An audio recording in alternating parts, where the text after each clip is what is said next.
السلام علیکم۔ آج کے ریمائنڈر کا ہمارا ٹاپک ہے دل کو صاف رکھیں، کیپ یور ہارٹ پیور۔ آج کی یہ مختصر یاد دہانی ہمارے جسم کے ایک ایسے حصے کے بارے میں ہے جس کی اصلاح سے پوری زندگی سنور جاتی ہے، اور وہ ہے ہمارا دل۔ دل انسان کے اعمال کا مرکز ہے۔ اگر دل پاک ہو تو زبان اچھی بات کرتی ہے، کردار خوبصورت بن جاتا ہے اور انسان دوسروں کے لیے خیر اور رحمت کا سبب بنتا ہے۔ لیکن جب دل حسد، کینہ، بغض اور تکبر سے بھر جائے تو یہی چیزیں انسان کے اعمال اور تعلقات کو خراب کر دیتی ہیں۔ اللہ تعالیٰ قرآن مجید میں فرماتے ہیں، یوم لا ینفع مال ولا بنون الا من اتى اللہ بقلب سلیم۔ ترجمہ: جس دن نہ مال فائدہ دے گا اور نہ اولاد، سوائے اس شخص کے جو اللہ کے پاس پاک دل لے کر آئے گا۔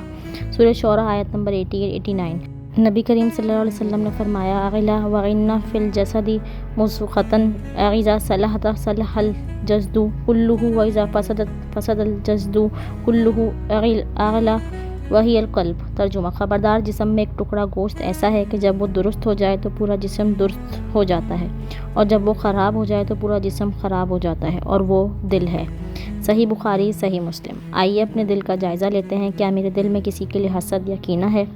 کیا میں دوسروں کی کامیابی پر خوش ہوتا ہوں؟ کیا میں لوگوں کو آسانی سے معاف کر دیتا ہوں؟ اگر ہمارے دل میں کسی کے لیے ناراضگی، نفرت اور بدگمانی ہو تو آج ہی سے اسے ختم کرنے کی کوشش کریں۔ دوسروں کے لیے خیر خواہی رکھیں، استغفار کو اپنا معمول بنائیں، اللہ کا کثرت سے ذکر کریں، اور ان لوگوں کے لیے بھی دعا کریں جنہوں نے ہمیں تکلیف پہنچائی ہو۔ یاد رکھیں، جس دل میں اللہ کی محبت بس جائے وہاں نفرت زیادہ دیر ٹھہر نہیں سکتی۔ آج یہ عہد کریں کہ ہم اپنے دل کو حسد، کینہ، بغض اور تکبر سے پاک رکھنے کی کوشش کریں گے، اور لوگوں کے لیے آسانی اور بھلائی چاہیں گے، اور اللہ کے حضور ایک پاکیزہ دل کے ساتھ حاضر ہونے کی تیاری کریں گے۔ اگر یہ ریمائنڈر آپ کو پسند آئی ہو تو مزید ایمان فروز اسلامی ریمائنڈر کے لیے ہمارے یوٹیوب چینل نور ہدایت بائی لائبہ کو ضرور سبسکرائب کریں، اور اس پیغام کو دوسروں تک پہنچا کر صدقہ جاریہ میں حصہ دار بنیں۔ ملتے ہیں انشاءاللہ ایک نئے ریمائنڈر کے ساتھ۔ جزاک اللہ۔